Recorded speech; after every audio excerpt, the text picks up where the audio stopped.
Shabbat Shalom, Shalom. Israel. Shabbat Shalom. First and foremost, I'd like to say all praises to Yahweh, Yahweh, B'Shem, B'Shem, and Mashiach Mashiach Yahushai. I'd like to send that blessings out to all the Akim that are pushing out this truth out in the four corners of the earth. I'd like to send that blessings out to all the Akim that are making pilgrimage to Zion 3 times in a year to the 3 pilgrimage feasts. And I'd also like to send that blessings to the Akawaf that are raising up the children in the way of the Most High, so that when they grow older, they do not depart from the way of the Most High. Right. First, we're going to go into the 3 pilgrimage feasts that the Most High has commanded all the men of Israel to appear before Him, like we always do, because this is a part of our culture, and it's important for us to return back. We started late today because we had a bit of technical issues and whatsoever. But yeah, we're going to get right into it. So Salakia, for being on late at this point in time. So you got Deuteronomy 16 verse 16, right? Read it. Deuteronomy chapter 16, and reading from verse 16. 3 times in a year shall all thy males appear before the Lord thy God, in the place which he shall choose, in the feast of unleavened bread, and in the feast of weeks, and in the feast of tabernacles, and they shall not appear before the Lord empty. Right, and they shall not appear before the Most High empty. So 3 times in a year, all the men of Israel are meant to appear before the Most High. Right, 3 times in a year, and that's in the Feast of Unleavened Bread, the Feast of Weeks, and in the Feast of Tabernacles.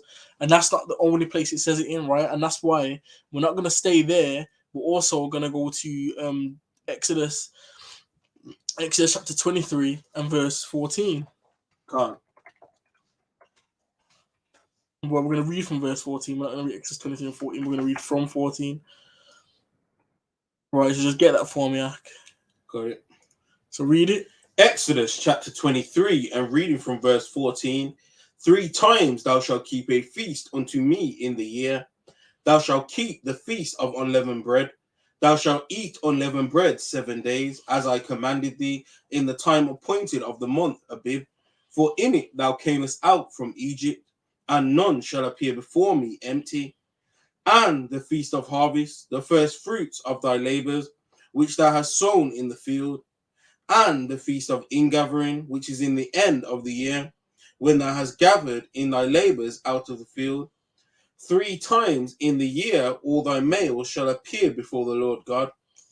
Right, so 3 times in a year, all the men of Israel are meant to appear before the Most High. That's in the Feast of Unleavened Bread, the Feast of Weeks, and in the Feast of Tabernacles. Right, and if anybody's gonna say they believe in the scriptures, or they believe in the Bible, or they believe in the Most High, then you want to keep the feast that He made. Right, and He made a particular point about these 3 feasts and said all the men of Israel are meant to appear before Him. Right, and it says it not once, not twice, but it's 3 times where it talks about these particular 3 feasts. Right, so what we're gonna do is we're gonna go to Exodus chapter 34, and we're gonna read from verse 23. Down to verse 24. But if you want to read the 3 feasts again, you can also do that. All you've got to do is go to verse 18.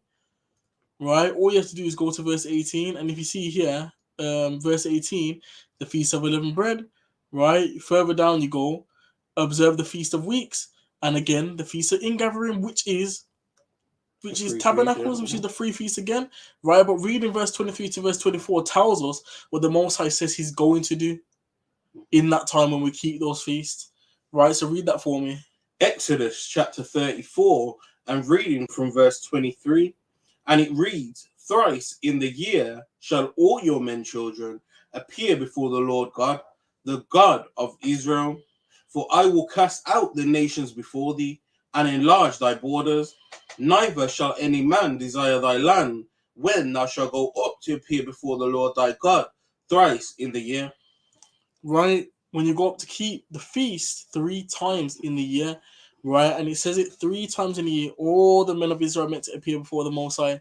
That's in the Feast of Unleavened Bread, the Feast of Weeks, and in the Feast of Tabernacles, right, in those particular 3 feasts, right. And when we start doing that, the Most High gives us understanding as to what He's gonna do, right? As to what He's gonna do, and He always does that. He says when we turn back to Him, when we bethink ourselves in our captivities, then He'll turn our captivity, then He'll bring us back. But we have to do things. He tells us what we have to do for Him to do certain things. He always does that. if you turn back to me and bethink yourselves, then I will turn your captivity and I will forgive you. Right? That's what he says in Deuteronomy 30. Right? And the Most High always has stipulations, man. Keep my commandments and these blessings will come on you. Don't keep my commandments and all these curses will come on you. Right? The stipulations, man. Stipulations for everything. Right? So, going into what we're going to be talking about today, right? We're going to be going into the AlephBeyt or the alphabet, the Hebrew alphabet, right? And because at the moment, what they're using is the block script, or what we came out of Babylon with, right? Which is the Aramaic text, right? And then what the people have done that have taken our language, right, is that they've put their own kind of tongue on it or spin on it, and that's where you get certain dialects, right? Certain dialects that they're using now.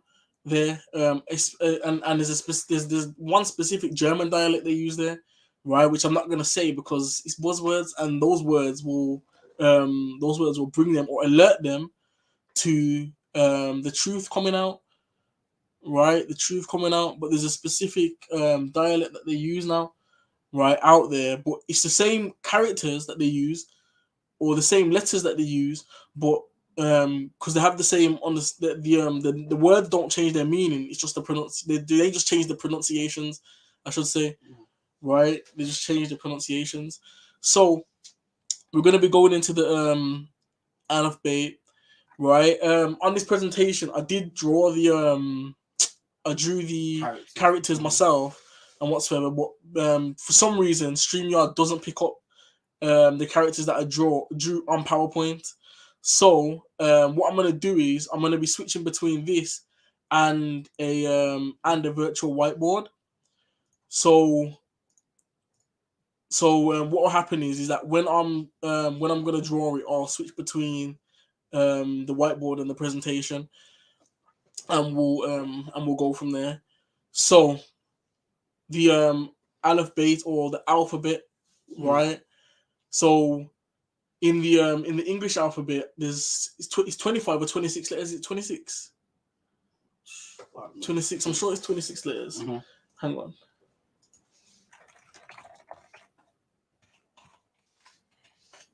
It's 26. Yeah, 26. 26. There's 26 letters in the Hebrew, in the English alphabet, right? And that's because a lot of the some of the letters that are in the English language are relatively new.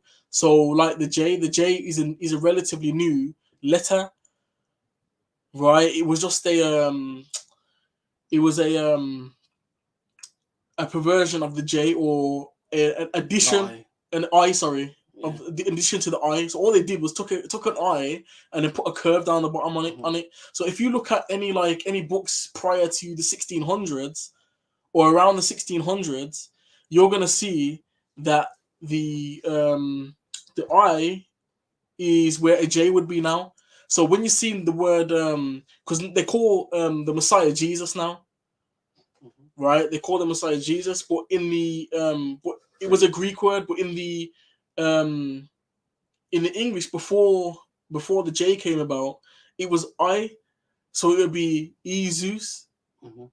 That's what it would have been, right? But they put the J in there, and that's more about confusing people, or trying to get trying to confuse people and use what you can call witchcraft, right? Because that's why they call it spelling. Right, because they use it to cast spells and stuff like that. You already know that when it comes to the Most High created the earth with the word.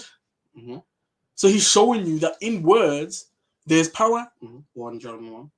In the beginning was the word, and the word was with God, and the word was God. Right, so the word is important, right? Words have power. Right, that's why the scripture says, "As a man thinketh, so is he." Because in your mind, when you're thinking, you're speaking. You're actually speaking.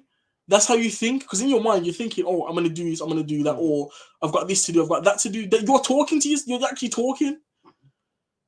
Right. So as a man thinketh, so is he. Right, because words have power. right? Words have power, right? So it's important for us to know and understand ancient texts or ancient writings. Why? Because it's gonna give us more understanding of what we were talking about, why we'd say certain things, or why we'd do certain things. So what we want to do is we want to give you the foundation in terms of the alphabet, and then as time goes on, we'll start to bring out words, right, and then break the words down. And because you'll understand what the letters or the characters mean, it will broaden your understanding on what the word means. Right, it will broaden your understanding on what the word means, and you can get an understanding on what the word means without even knowing the word, because you'll look at it and you'll see those characters in there, and it will tell you what the word means. Right, what the word means. So the first, so in the Hebrew alphabet, right, in the Hebrew alphabet there are 22 characters or 22 letters, right, and what you'll find with the letters that we had, right, they were based on things we knew, or things we saw, or things we could see, or whatsoever, or to describe things that are around us, based on basically. concrete things. Yeah, right. That's what you'll find. So the first letter in the Hebrew alphabet, right, is let me get to the next slide. Is A, right? So right here in the middle would have been the symbol that I drew, but because of technical issues, it doesn't want to show that. So what I'm going to do is we're going to do it on this whiteboard here. So the A would have looked like that, right? Would have looked like that, right? And it comes from the root word alap, right? Alap, which was like it's like a deer. It's very close to a deer, or an ox. So it's got horns and stuff like that. So if I do it, hang on, let me kind of draw it more downwards, so you can see like the horns there, right? One horn there, and like the shape of like the head, right? So this one here is right? So in every character in the Hebrew language, right? It's in every character in the Hebrew language, there's a meaning behind it. Every letter, every character. If we speak about the English language, an A is just an A, because an A is an upside down version of that. A is like that, right? But when you say A is just what it is, an A. There's nothing behind it, or no meaning behind it, right? Or meaning behind it. So let's go to the PowerPoint again, right? Let's go to the PowerPoint. So here on the PowerPoint, right? You can see here. So it's got the You see me? right? Nah. Oh, 1 second. So you got right here, right? So in the middle, you can see the paleo, but before that, where it says early, right, is the pictograph version, right? So you got the pictograph, then you got the paleo, and then you've got what they've got now, or the Aramaic, right? So it says a picture is ox head, right? So it has a meaning, right? So the meaning is strong, power, and leader. Right, so when you look at that image, right, when it has that letter in it, that thing has that attribute. So when you got a word that has in there, it's got that attribute in there: strong, power, and leader. Right. And they used to call us at one point. They used to call us, or when you hear the word Phoenicians, that's what they used to call us, because that's where they get their phonetics from.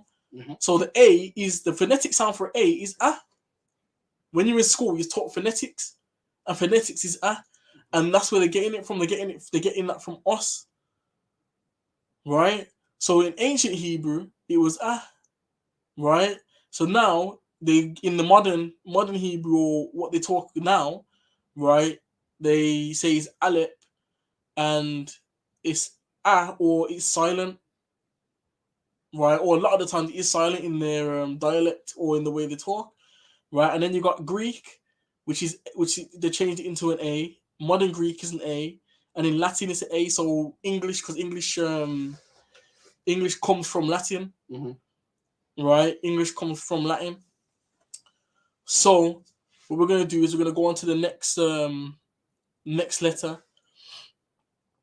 So the next letter is Ba, right? The next letter is Ba. And I'm gonna put it up on the screen now as well. I'm gonna draw that one on here.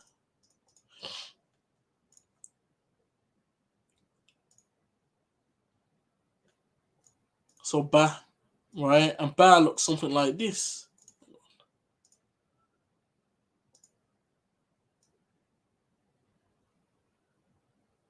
And Ba looks something like this, which is meant to be something like a tent. Or yeah, something like a tent. And if I flip that sideways, it kind of does look like a tent. And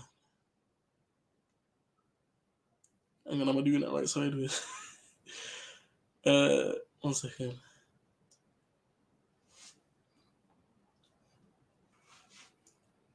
Looks somewhat like that, but it looks like a tent, right? Because it means house, right? Bait is house, or what's another one? 10. House, 10, or let me pull it up, right? So house, family, or in, or in to be in something, right? Bait. As bait, yeah. Bait Israel.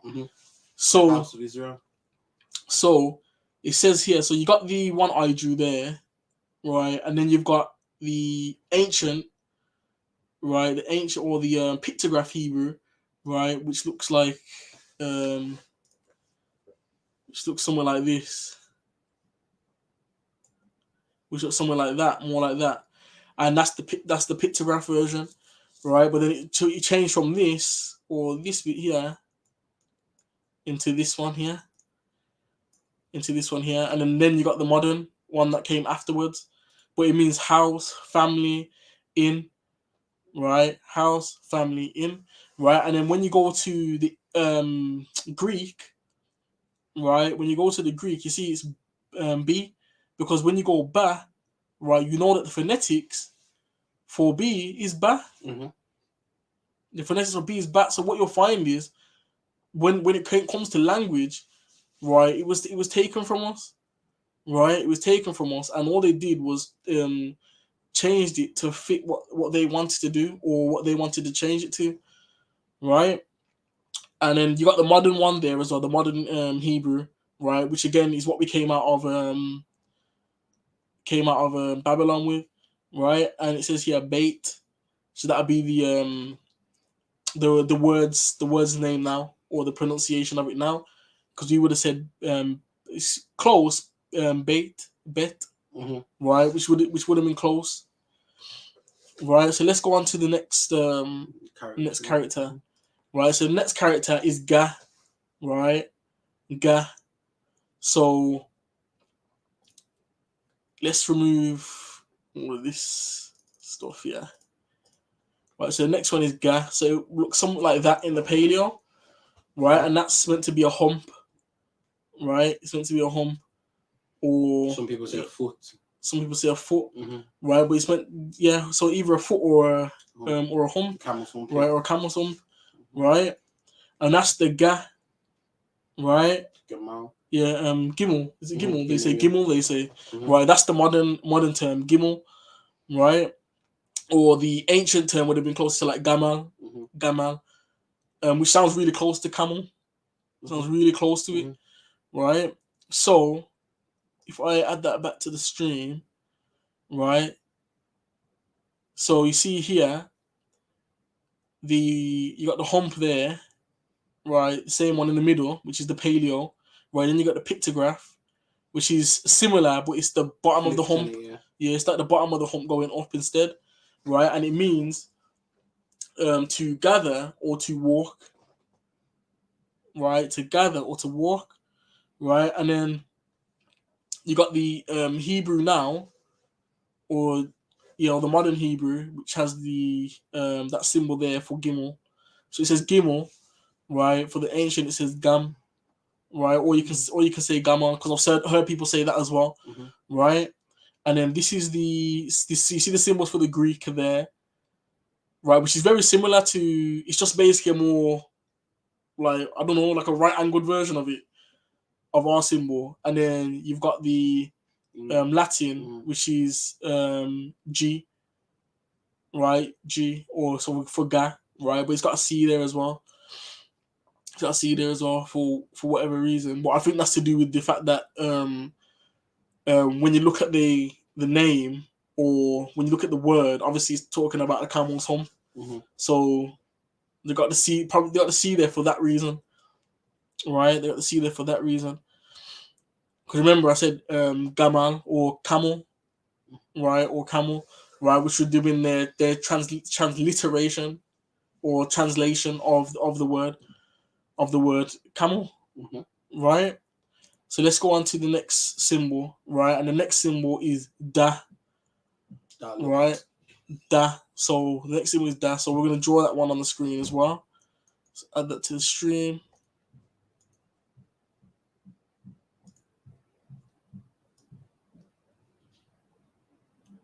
Sorry about my terrible drawing. Hang on, let me do that again. So da.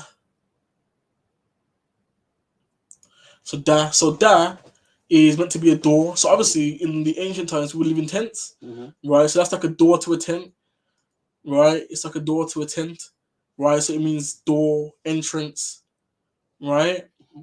So that's how they would have drawn it in Paleo, right? Drawn it in Paleo. So let's go onto here, right? So we see entrance, move, hang, right? So the Paleo is the one I drew, so you can see it in the middle again on the left hand side. And then you got the ancient, or the pictograph, which is just an upside down version of it. Upside down version of it. So again, it means move, to hang, or entrance, right? And then you've got what they call it now, which is dalet, right? Which is what they call the letter now. So if you hear dalet, that's what they're talking about, right? The Greek, they kept it pretty similar as well. They had like a triangle to show a door, right? And then when it gets to the Latin, it's D, right? Because we know the phonetics for D is da, right? We know the phonetics for D is da, right? So that one is dalet or D or da. So the next letter we've got is ha, right? Which means to behold, which means to behold, right? And ha looks somewhat like this. And ha looks somewhat like that, right? So that's ha, right? Again, which means to behold. So let's go back to the slide, right? So it says to look or reveal, right? Or breathe, or again, behold, right? To look and behold something or reveal something, right? And you got it there. And then when you look at the pictograph, it's like a man with his hands up like that, right? Saying to behold something or to reveal or to look, right? And that's what it comes from. Hey, right? That's what they call the actual character, and the actual phonetics of it. They say is H or ha, right? Well, then if you look to the Greek and to the Latin, right? They have E there. Right, they have E there because it looks like an E. It looks like a backwards E, right? Or the E looks like a backwards ha. E looks like a backwards ha, right? And if you ever come to Israel when we go up like 3 times in a year, right? You'll learn something about that, or why that's the case, or why they have that there, right? Because there's more to this language, right, than we know, or that we understand, because the history has been so twisted and skewed, right? And it's all there to confuse us. It's all there to throw us off the path, right? But the more we do things, or the more we put ourselves out there to do more, is the more the Most High will reveal unto us about history and stuff like that. Because there's history in places where we haven't gone to yet, or that some of us haven't been yet. And when you go there, then you start to learn, oh, they've got this history here, that means this, or this means that, right? And it's all hidden, Why? So that we don't see it, but we have to actively search it out, right? We have to actively search it out, and you should be asking yourself the question: why is the phonetic for an e ha? In this instance, why is that different? Right, so that should tell you, that should get your mind working. Hang on a second, because this one doesn't fit, or this one doesn't make sense, right? This one doesn't fit, or it doesn't make sense. So let's go on to the next one. So we got wa, right? Wa.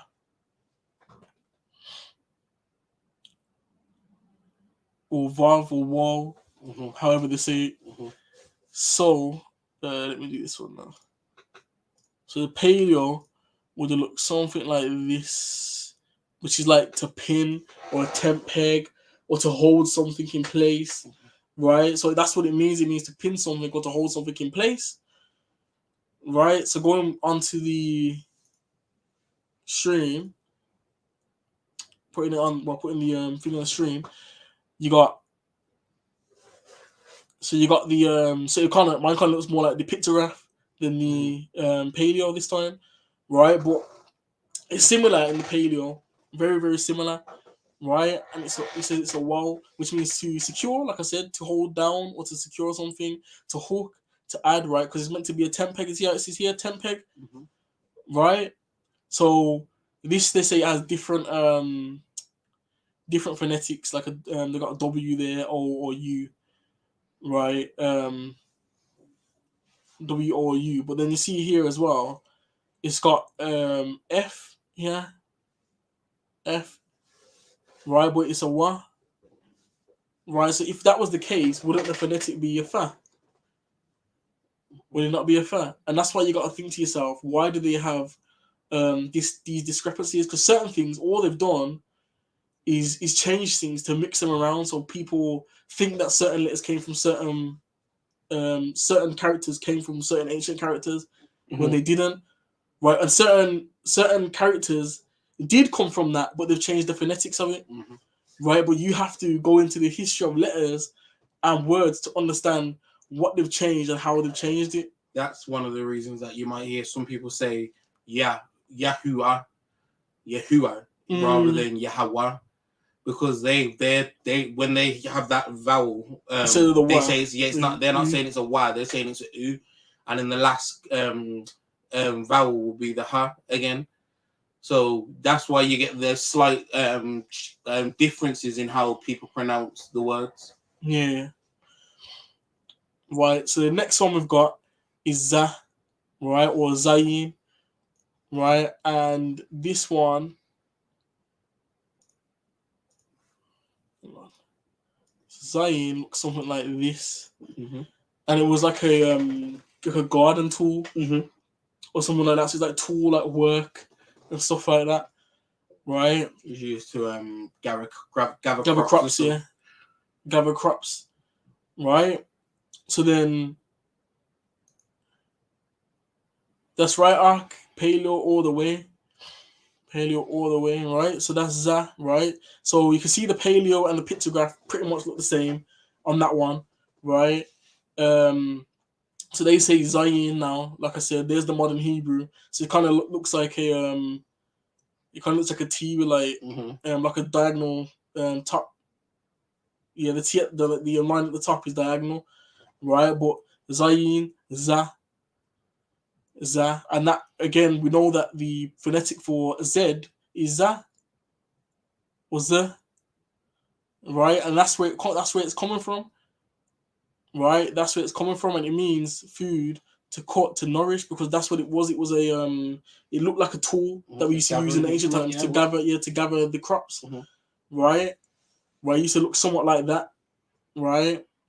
And that's what I'm saying. So when we saw things and whatsoever, when we had this the symbols to go with the language, that's what we chose to do, right? To actually have the letters represent the actual thing we're trying to talk about or convey, right? Talk about or convey, or they have to have the attributes, right, to make it make sense, right? So that's za or zayin, right? So the next one is kha.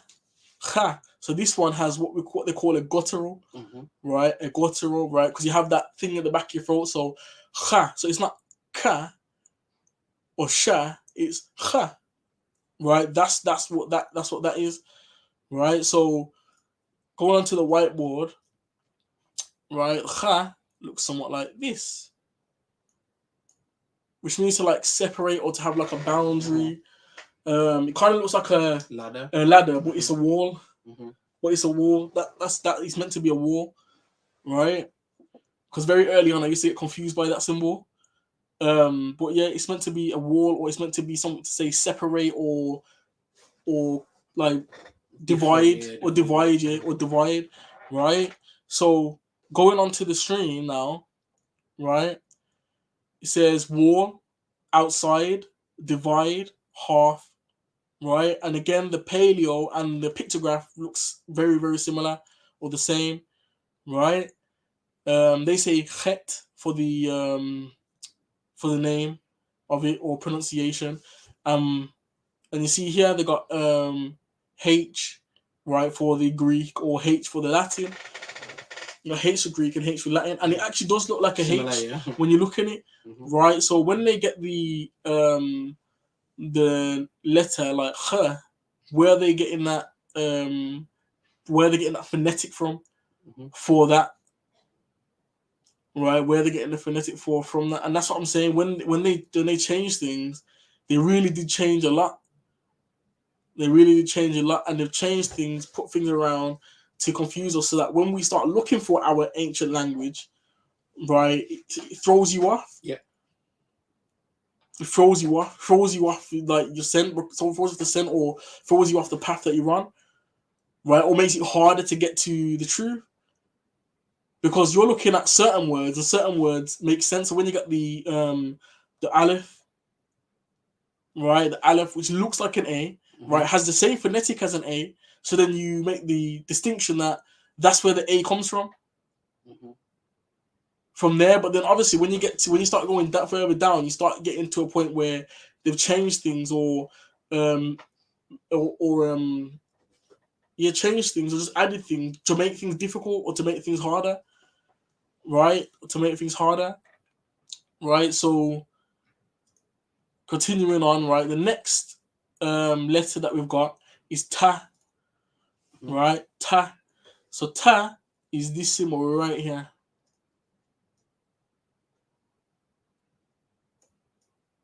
Oh. Did not expect that. Yeah, so ta, right? Yeah. So the ta looks like that. So it's a circle with an X in the middle, and it's meant to represent a basket, right, or storage, right? That's what the ta represents, right?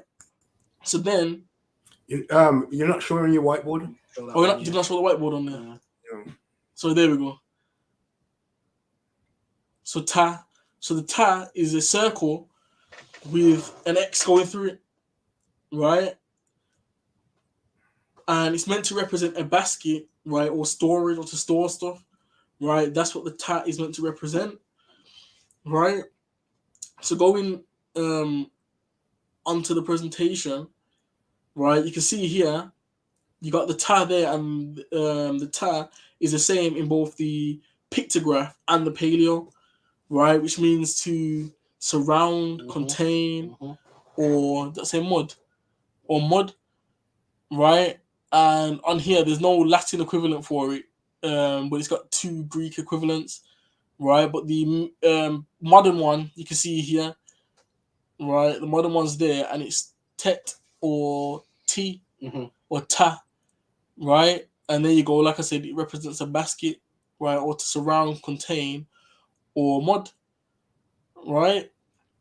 So next character is ya, A very important one. right? Mm-hmm. Is ya. So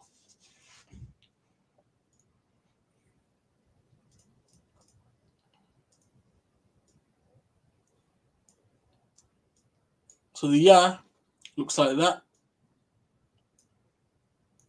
right? And then when you get to the modern Hebrew, they've done it like this, or sometimes you might see it like this, right? That's what they've done. They've relegated this symbol here, right, which is a hand, right, to that, right? So when you go onto the slide or the PowerPoint,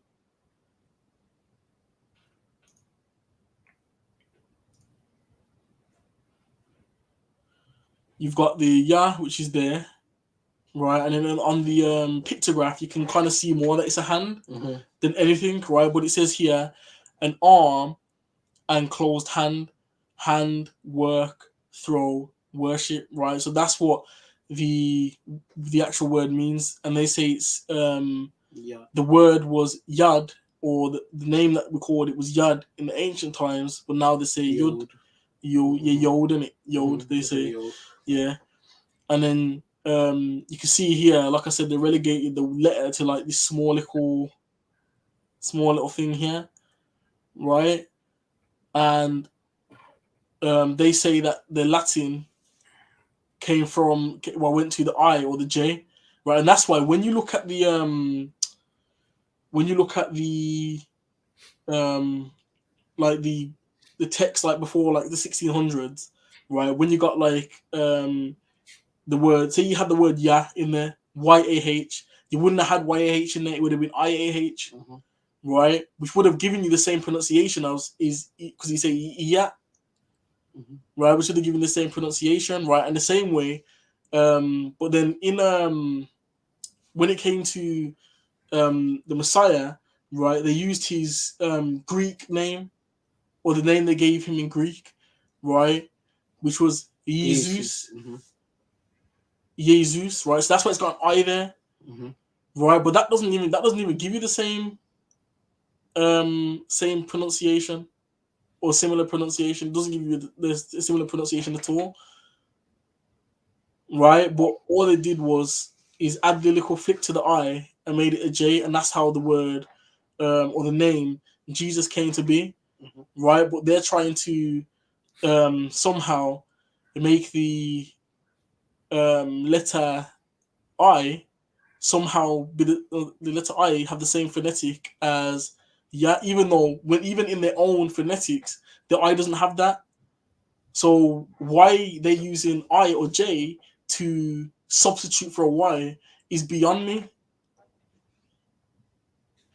Because it doesn't even give you the same sound. Doesn't even give you the same sound, right? So let's go on to the next slide, right? So the next slide is ka, right? So this one looks like this.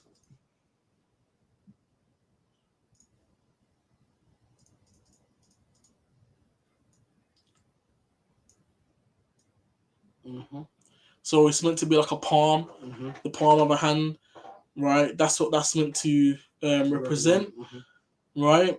So you can see here, like you can see it looks like a hand like sideways, and you got like the lines that you have in your hands. If you look on your hand, you'll see like you kind of got like a V on your hand, right? Everyone has that kind of like similar crease there on their hand, right? So if we go onto the stream, right, you can see here, right, mine looks similar to the pictograph more than the Paleo, right? But the Paleo is still a palm with the 3 lines, with the 3 lines in it, right? And it says here, kaf, that's the phonetics of that's it. the name. That's the name of it, Mhm. right? But the phonetics is ka, Mhm. right? It's ka, right?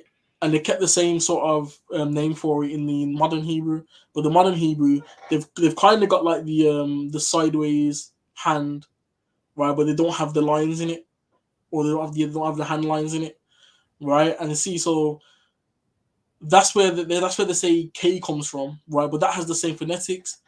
So when you say K, when you got a K, you got ka, ka, ka. That's the phonetics for K, right? That's the phonetics for K. So when you got Greek, it's a K, and when you got Latin, it's a K, right? Both of which English come from, right? But ka means to bend, open, allow, or to tame, right?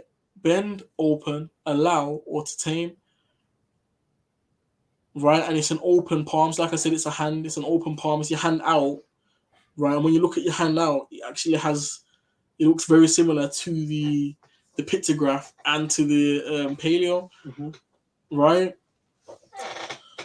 So let's go on to the next letter, right? So the next letter is La, right? La, and everybody knows La. Everyone knows the phonetic La, right? So you got La, which is an L, right? La,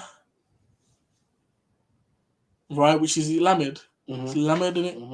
It's Lamed, and it means to lead, or it's a staff in it. It's a staff, shepherd staff, and it means to lead, right? It means to shepherd, right, and to shepherd people, right, or to lead somebody, or guide them, right. So that's what La looks like in the Paleo, right? And you can see here, there you go, La, right, and it's shepherd staff, right, and it comes from the word lamb or lamed, right? And then you got the Paleo, and again the Paleo and the pictograph look very similar, right? And then you go to the modern, and it kind of looks like an owl. When we came out of Babylon, obviously our characters were changed, so things looked different, and they didn't have the same meaning, or not the same meaning. They didn't have the same thought process behind them when they were written out, right? So then that's why they look slightly different, right? And then you got the Greek, right, which kind of looks more like an A than anything, just without the line through it. And then you got the Latin, which is Al, right, which you know that has that phonetic. It has the phonetic La, right? We know that has the phonetic La. So they kept that one. They kept that one similar because it kind of looks like a La, right? It kind of looks like a La. So let's. Oh, sorry. So it says yeah. So the meaning behind it is to teach. Oh, sorry, to teach, to yoke, to have authority, or to bind, right? So, like I said, to lead somebody, to have authority over them, to watch over them, and whatsoever, to shepherd them, to shepherd them, right? Because it is a shepherd staff. That's what it represents, right? So let's go on to the next one, right? Which is ma, right? Which comes from the root word mayim, right? And the word they use for that now is mem. It's mem, right? So I'm just gonna share that on the screen. 1 second.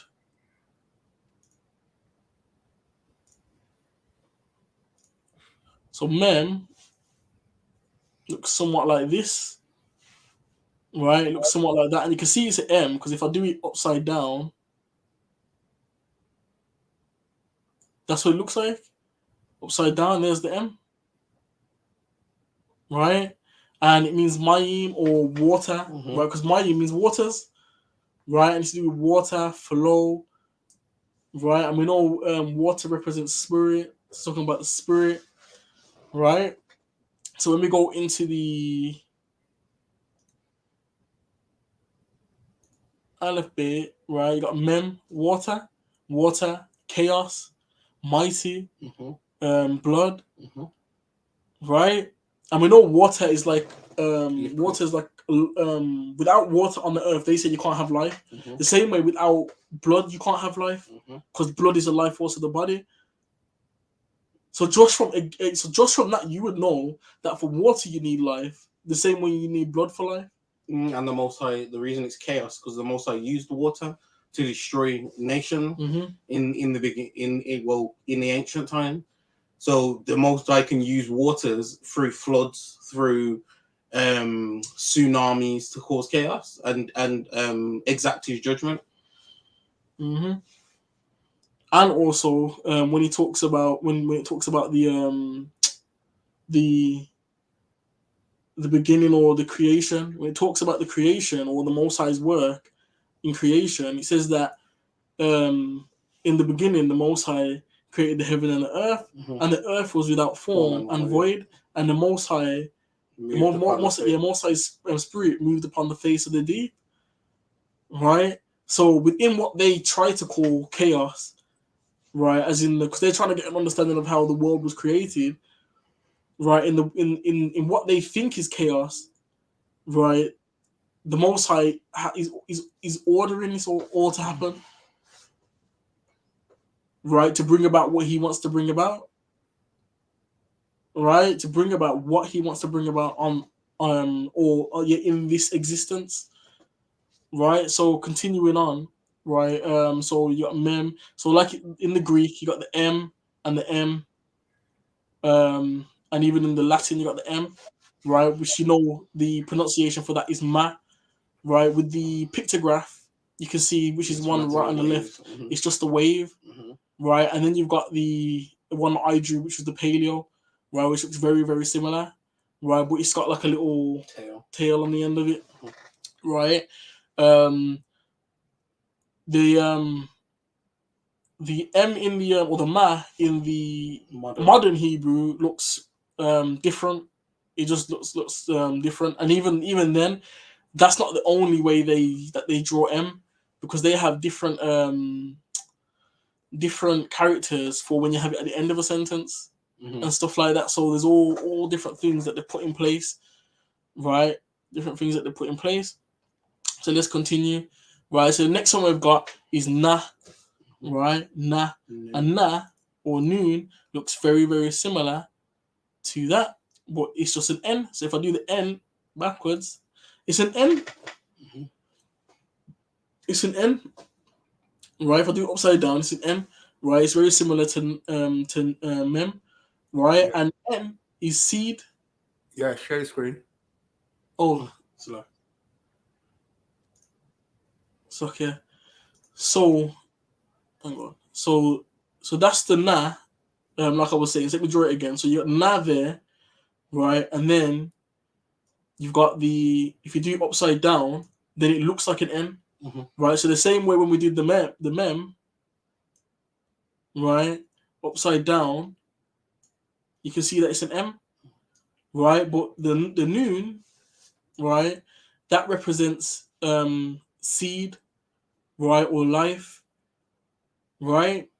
Because that's what it's because even if you look at the pictograph looks more like this, right, which is a seed, right, which is what sperm looks like, right? That's what it looks like, right? So let's go onto the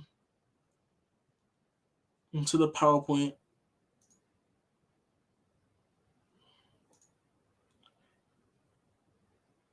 Right, so you got the na, right? So there, like I said, there's the pictograph, which looks like sperm, right? Because it means seed, right? Then you got the paleo, which has the kind of N look to it, right? Which is with the tail, right? And then you got they say that it was the word was called noon, right? Which means seed, right? So the meaning behind it means to seed, continue, air, song. Because obviously when you bring forth children on the earth, when the Most High brings forth children on the earth, they continue the seed line, right? They continue the seed line. They continue on and on and on, right? It says son because that's how seed comes forth, right? That's how seed comes forth. That's how seed lines continue through the sons, right? That's how seed line continues, right? And you got again in the modern Hebrew, they say it's noon. But if you look at the symbol for the N, it doesn't look like an N. It's just another symbol completely, right? Which is here on the end, right? When you get to like the Greek, which is the two green ones there, it's just another, it's N, right? And then you got Latin, which is an N as well, which we know is the same phonetics as our language, which was na, right? Na, right? So moving on to the next one. So the next one is sa, right? And sa, right? If you draw it, is this.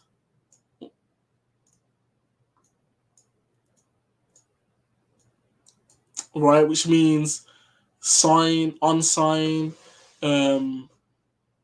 like a flag or something like that. It means to have like a sign or a flag, or It's a I forgot the flagpole, words. Yeah, basically. it's like a flagpole. Yeah. But there's another word I was looking for. I was gonna say. But I'm sure it's in the slide. But it doesn't say it now. It says to grab, hate, or to protect. Right. It means that it's a thorn. Right, but it also means a sign as well, because if you look at it, it's like a flagpole, right? And then you got the same symbol here, right, in the Paleo, and then you've got it here in the pictograph, right on the end on the left. So the word for it or is seen, right? But the actual phonetic of it is sa, right? Sa, and then when you get to the Greek, it's like 3 lines, right? 3 lines, but with the 3 lines, it doesn't look like an S, because that's what you'd assume for sa, right? That's what you'd assume for sa, and then on Latin it's got an X. So I don't know where they've got that from, right? And then when you look at the modern Hebrew, doesn't look like an S either, right? It doesn't look like an S either, but it's just a whole new symbol. It doesn't even look nothing like the Paleo or the pictograph at all, right? So where they got the phonetic for X being sa is another story as well. So let's go on to the next letter, right, which is I, right, or ayin.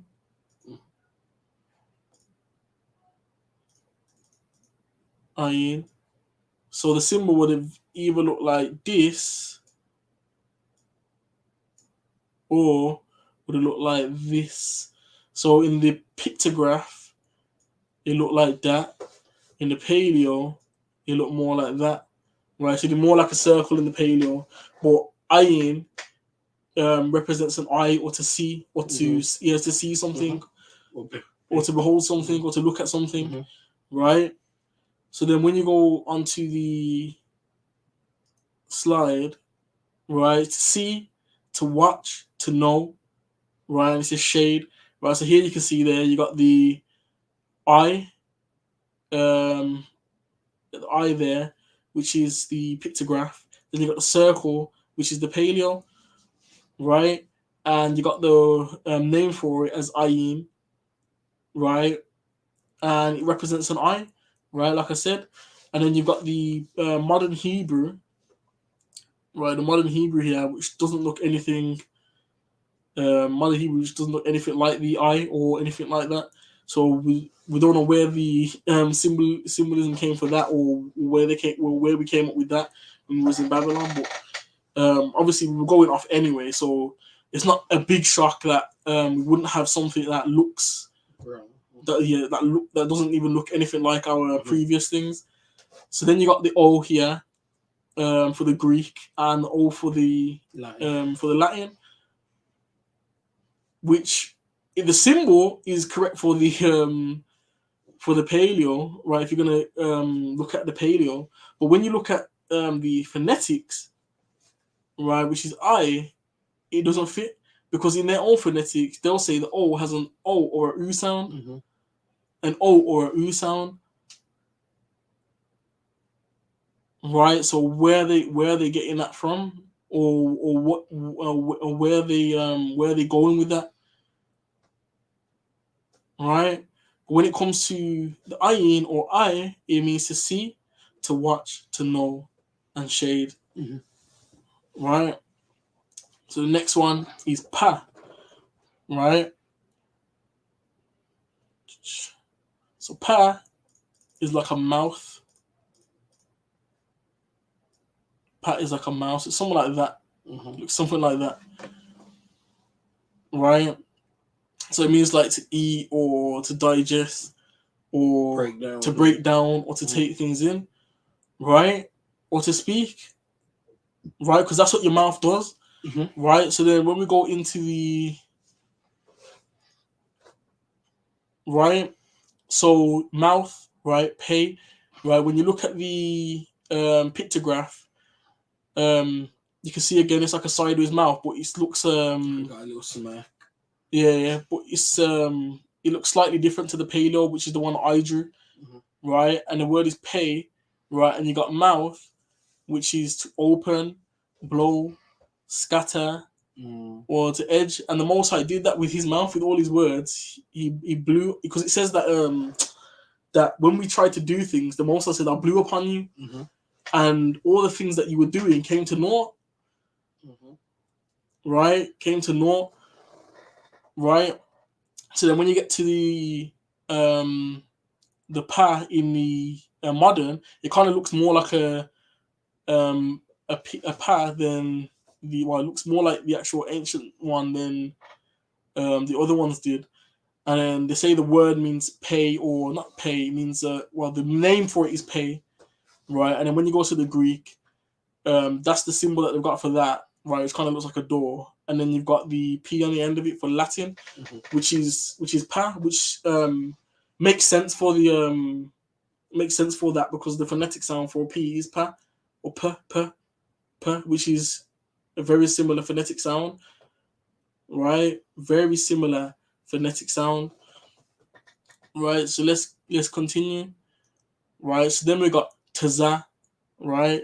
Taza, which means to turn aside or to take another path. Yeah, take up another path, right? Because like it looks like a road here. So you got like a road, and then you've got like a little path that you take. So it means to turn aside, right? And that's a taza, right? So then when you go to the presentation, you can see the one of one looks similar. I did the pictograph one, looks more like the pictograph than the paleo, right? But when you look at the different, like, because remember, everyone has different handwriting. So when you look at some people's handwriting of the paleo, it looks similar to mine as well. And even then, the paleo looks similar to the pictograph, right? So then you have what the words called tazad, right? It means trail. So like I said, it's a road, right? But it means to turn aside, because that road goes out, right? So it says here, it means trail, journey, chase, hunt, right? But it means to turn aside as well. It means to turn aside or to take another path, right? The same way when Moses is walking past the burning bush, he had to turn aside. He didn't turn aside straight away, because at first it could have just been any burning. It could have just been a normal bush that was burning, but because it continued burning, he turned aside. Because it continued burning, turned aside, because it was a strange sight for it to still be burning, right? Because it wasn't decaying or anything. So when he looked at that, he turned aside, right? He turned aside from his usual trail, right? So let's go on to the next. So lucky, actually, I didn't even speak about the modern. So the modern, it kind of looks like a road with like a little attachment to it. So they kind of look similar, but again, like I say, with a lot of the modern stuff, they changed it. Well, we changed it more than anything when we was in Babylon, right? The name for it is pretty similar to the old one, Sade or Tzad, and then you got the pronunciation, which is, but there's no word for or phonetic for Tzad. I think they use it for like because Zion would start with the Tzad. Right, but we just say Zion, which would be a Z, right, which would be like Zion, right? So the phonetics for that is very, very, very close, right? Very close. But on here, it's just got a letter for the Greek, which looks like an M, right? Which looks like an M. So let's continue on to the next slide, right? Which is Kwa, right? Kwa. So the Kwa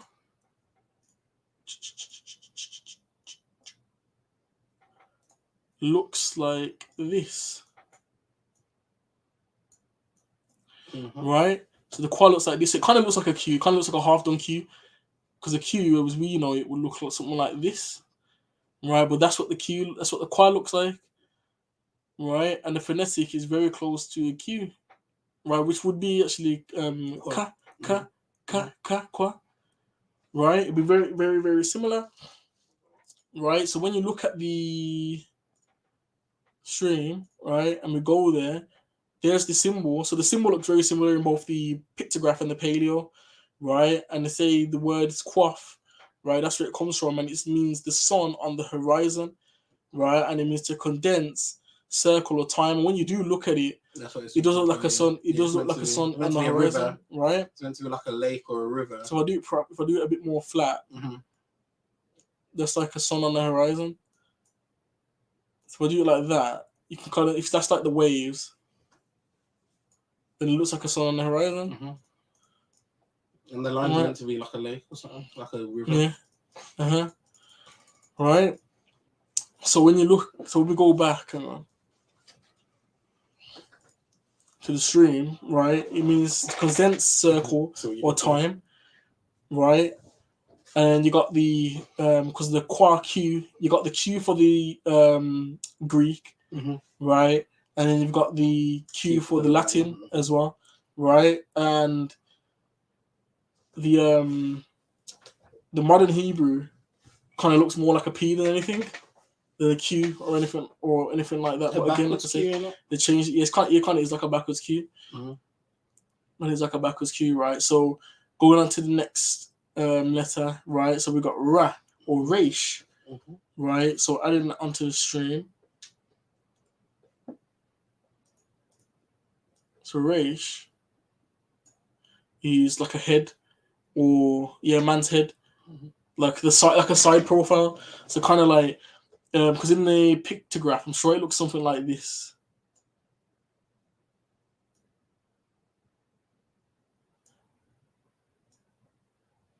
Something like that. It kind of looks like in the pictograph.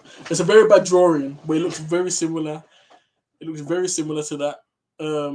That's a very, very bad drawing.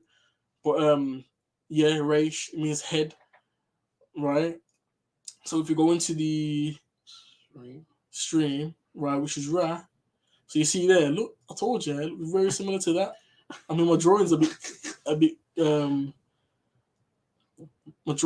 crap, but yeah, my drawing's a bit crap, but yeah, that's what it looks like. It's got like the hair and the head going inside, and that's the pictograph.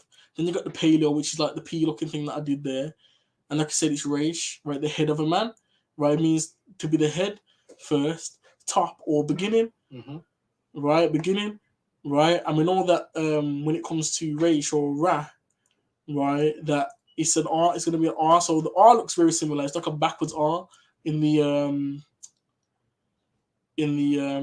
block script or the modern Hebrew, right? And then you got in Greek, you got it as a P, two P's or whatever, and then you got modern, you got ancient Greek and a modern Greek, right? So P in modern, in ancient Greek and P in modern Greek, but then when you get to Latin, it's R, right? Which makes more sense because that's where you get the phonetic Ra, Ra, right? So then the next one is Sha. And that's where I was before you head on. That's where they take one of the tribes who split off, the Caribbean men. They have their own religion that they created called Rastafari, and that's where they get the Ra from, because they're saying that they believe that they were the first people basically, but they take the Reish sound and put that. So when you hear them say that, that's now understand where the history goes back to where they take it from. Because a lot of the stuff we hear about and listen to now, and the way the languages has progressed, they've taken from Hebrew. Everything comes back from the Hebrew, and that's why it's important that Ma'ak's going into this, because in the Apocrypha, if you go into the prologue, I believe, of the Wisdom of Solomon, I believe it's in the Wisdom of Solomon. It says that anything uttered in Hebrew doesn't hold the same weight in any other language. There's no other language that it holds more weight. So it's very important that we go back to the basics, because the scriptures, unless we become like little children, so it's important for us to learn from the beginning again. And learning this is literally learning your ABCs again. It's just learning your ABCs, man. Salakia. Right. So the next letter that we have, or the next character we have, is Sha or Sheen. Yeah, or Sheen. Right, and it's meant to represent teeth, so to break down, to chew, and stuff like that. So that's what it looks like in the paleo, but the pictograph kind of looks more like this. Yeah, more like molars. More like molars, yeah, than anything. Some more like this. So more like that, right? But they have it more sharp in the paleo. So if I go to the thing, so here you go, Sheen. Right, so you see the sharper ones there with the paleo, like I said, and the pictograph kind of looks more like molars, like the Ak was saying, right? So it means it's the two front teeth. It means sharp, so that's why they probably made it sharper in the next one. To press, to eat, or two, right? Because you're the two front teeth, right? And the pronunciation or the phonetic sound is sha, right? And in the modern, the pronunciation or the phonetics, they interchange, right? So sometimes they say sa and sometimes they say sha, right? And that's why when you get to the Latin, it's got the S there, because we know that the pronunciation or the phonetics for that is sa, or s. So we know that the phonetics for that is that, right? But they interchange that between S or sa and sha when there's already a sa. So I don't know why they need to interchange it. But if you look there where the modern is, they've got two phonetics, sha and sa. But in the ancient, it's just sha. In the ancient, it's just sha. Right? And then when you look at the actual symbol in the modern Hebrew, it does kind of look like two teeth. So that's one of the ones that actually kind of made look we made look very similar when we came out of Babylon, or when we were in Babylon. Right? So the next one that we've got is tha. Right? Tha. Right, so we're going to bring that up on the screen as well. So next one is tha. So it looks like that, right? So the tha is meant to represent a mark or a cross, right? A mark or a cross, right? And that's why you've got like when people say Aleph and Tav, right? It was the beginning of the alphabet and the end of the alphabet, right? So Aleph and Tav, and that's why in the scriptures, right, when you read the ancient scriptures, it's got at in there, Aleph and Tav, right? Because what does the Most High call himself? The beginning and the end. That's what the Messiah's called. Or the Messiah's called, right? The beginning and the end. And you'll hear in the scriptures it says the scripture is Alpha and Omega. He'll say Alpha and Omega, but that's just the Greek the Greek representation of Alpha, Aleph and Tav, because that's their beginning and their end, I believe. Right. Which it goes to show that our understanding when the English is AlephBeyt makes no sense, because it's not the complete understanding. In our scriptures, it's from the beginning to the end. When the English language is made, it's just the first two letters rather than the beginning to the end. It's not A to Z. It's a alphabet. So just right. So when you look at the paleo, you can see the acrostics like I did. You got the pictograph, which looks similar. It just looks more aligned or vertical. Then you've got what the word is, or what they call it, tar. Then you got cross sticks, right, which is what they're saying it is or represents. But it says that it's mark, sign, signal, or monument, right? Because that's what it is. It's a cross. It's to mark a spot. X marks the spot, right? and the pronunciation or the phonetic is the same. It's tha, but the word they say it comes from, or the name of the letter they say is tav or tau. So in the old or in the ancient they say tau, in the modern they say tav, right? Tav, right? And then when you look at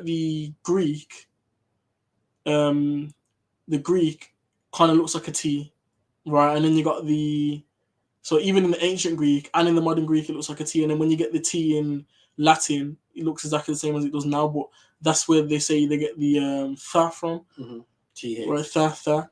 But in the Hebrew or in the Hebrew alphabet, there's already a ta, and that'll be the phonetic for a T.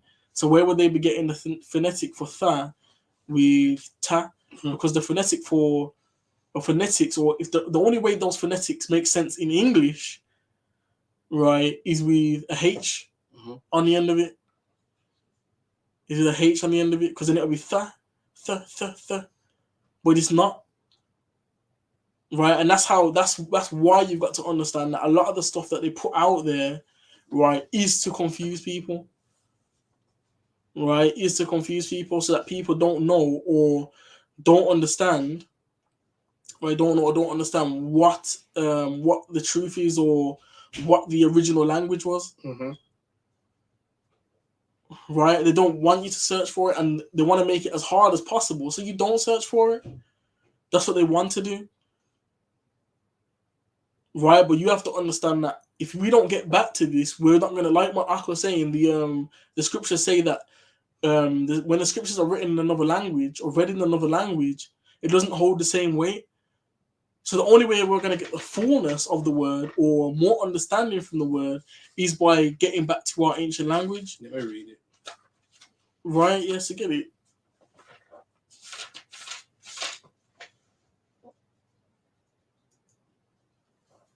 Yeah, Salakia. I was wrong. So I'm going to correct myself. It's in this wisdom of Jesus, or the son of Sirach. So Sirach, also known as Ecclesiasticus, and it's in the prologue, and it reads. It says.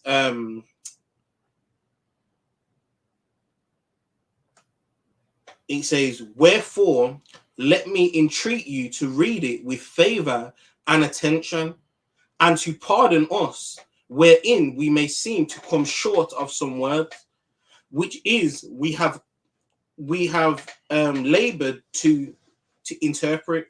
For the same things uttered in Hebrew and translated into another tongue have not the same force in them. And not only these things, but the law itself and the prophets and the rest of the books have no small difference." So it's saying there's not a small difference when you read in Hebrew. It's basically saying there's a big difference because there's so much more to it. So like Mark's bringing out, he's giving you what's called like the foundation, the building block. And when you start reading words in Hebrew, or when you start reading words, you can start looking at the meanings and forming an understanding of what our ancient our ancestors were trying to get us to understand. Because like he said a lot of the stuff that we spoke about was based off things that we could see and envision. So that's in the prologue of Sirach. And the difference is big. So it's very important that we do come back to this, because the scripture says that we need to seek the ancient paths. And this was our ancient path. This was what we were speaking. We're the only people who lost our language. Everyone else kept their language. And we were killed if we were found reading our book. So if we come back to reading it how it was written, then we'll get more out of it. Salakia. Right. So now we've gone through the alphabet. I just want to go through it again, right? But I want to give you the numerical values of each of the letters, right? So because that's how we're going to end it with we're giving you the numerical values of each of the letters characters as well, or characters, right? So this is just to give you an idea of the numerical value, because each of them have numerical values as well, and that's how deep this goes. That's how deep this goes, right? So first you got right, which is 1, right? Then you got ba, which is 2. Then you got ga, which is 3. Then you got da, which is 4. Mind my handwriting. And you got ha, which is 5. And you got wa, which is 6. Then you got za, which is 7. Mm-hmm. Then you got kha, which is 8. Then you got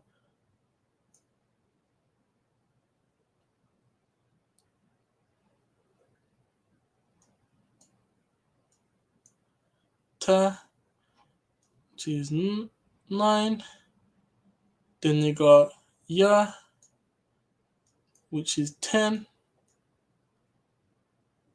Right, so that's up to 10, right? And then when you go from 10, then you start going increments up in 10s, Mm-hmm. right? So you got a, ba, ga, da, ha, wa, za, kha, ta, ya. Then you got ka, which is 20.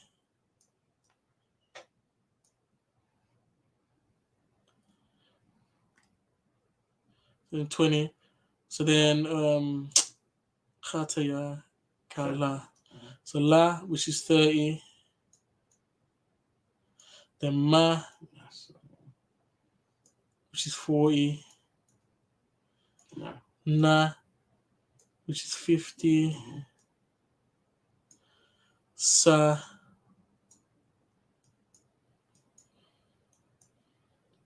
which is 60. Hang on, this is weird. 60. Then I.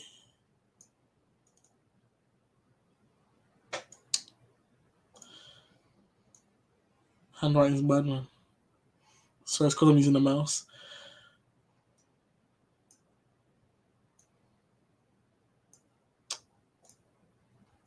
70. Pa. 80. Taza.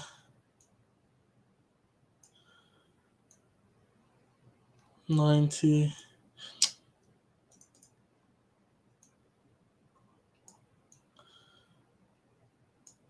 Qua. 100. And when you get here, it goes in increments of 100. Ra. 200. Sure. Sha. 300. And 400.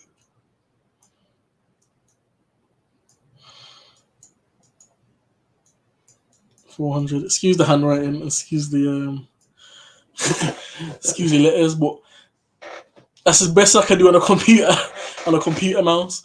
But you can see here, so you got A, which is 1, Ba, which is 2, Ga, which is 3, Da, which is 4, Ha, which is 5, Wa, which is 6, Za, which is 7, Kha, which is 8, Ta, which is 9, Ya, which is 10, Ka, which is 20, La, which is 30, Ma, which is 40, Na, which is 50, Sa, which is 60, I, which is 70, Pa, which is 80, Taza, which is 90, Qua, which is 100, and Ra, which is 200, Sha, which is 300, and Tha, which is 400.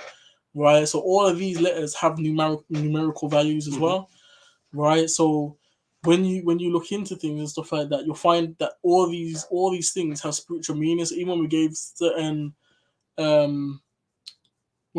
things names and stuff like that, they had significance because those numerical values could tell us things about those things or about those things that we were naming, right? And it's all within the language that we were given, right? It's all within the language you were given, right? And that's just a basic overview of the basic the characters and the meanings behind them, right? And the numerical values. So I hope you got something from today's live. Did you want to say anything, Calder? Yeah, I just wanted to just interject a bit. Before I start, just give all praises to Yahweh, Yahweh Shai. Peace and blessings to the house of Israel. I hope you have had a good Shabbat wherever you are. But what I want to interject is the letters are the letters. The letters don't change. However, pronunciations change, right? So we at the moment are dealing with the Paleo Hebrew. So we are doing the Abaga Da. So we say Yahweh right now for the Most High's name, because it's Yah, Ha, Wa, and Ha. So we say Yahweh. Right now, there's some other camps or train of thoughts that say Yahweh, right? Because they put in phonetics, and some of them use the Hebrew, the block script, which has given them the vowel from the Jewish people, right? And they use what they call the Nikud, right? So the Nikud will put dots either over, in, or underneath to bring forth a vowel. Some people use that. That's why some people say Yehovah, right? Some people say Yahushua, right? Or Yahuwah, right? Now, what I'm going to say is the language, right, or the pronunciation of the language, we're not going to know that perfectly, not until the Most High or Messiah returns, right? We're not going to know that perfectly. So whatever route that you're using to get to the Creator or get understanding, it depends on where you are in your spirit, or depends on what you're trying to achieve, right? However, what I'm going to say is the words themselves, the letter arrangements never change. The letter arrangements never change. So even if you're pronouncing it not quite right, so long as you've got the understanding of the word or the formation of the word, and you're giving that knowledge and that understanding, right? In other words, what I'm saying is if you say day in the Hebrew, right? We know day. It doesn't say day. It says what is it? Light, yom, right? Yes, yom is a day, right? Yeah. So if you say yom, right? If you say yom, in the Paleo Hebrew or in the Lashawan Kodash, it wouldn't say yom, it'd say yam, right? Yama, it would say. Right? So, but what is the understanding? It's day, and it's still the same formation of the word. Do you understand? So some people get tied up. Some people get tied up saying, "Oh, the pronunciation," which is true because you read the scripture where it says the Hebrew, when it's translated into another language, right, it doesn't have the same force, right? Which has its understanding, right? But however, we are not going to know the perfect understanding or the pure language not until Messiah comes. So let's get that scripture where it says, "And then he shall return unto us a pure language."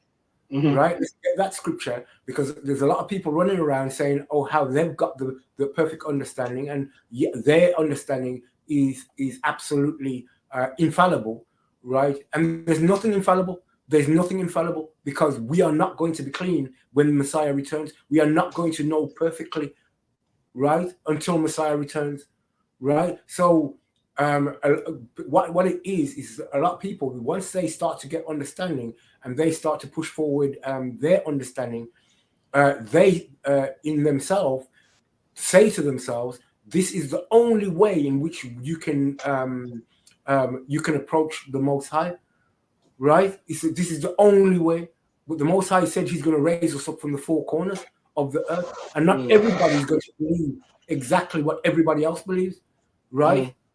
It depends on your heart. Your heart has to be set right. Your mind has to be set right. That means you got to understand, even if I'm doing this, it might not be perfect, right? It's not going to be perfect because the scripture tells us it's not perfect, right? So at the end of the day, nobody is going to be perfect. Nobody, point blank period, right? So those who are dealing with the Lashon Kodash, they're dealing with the Lashon Kodash. They're not moving from that.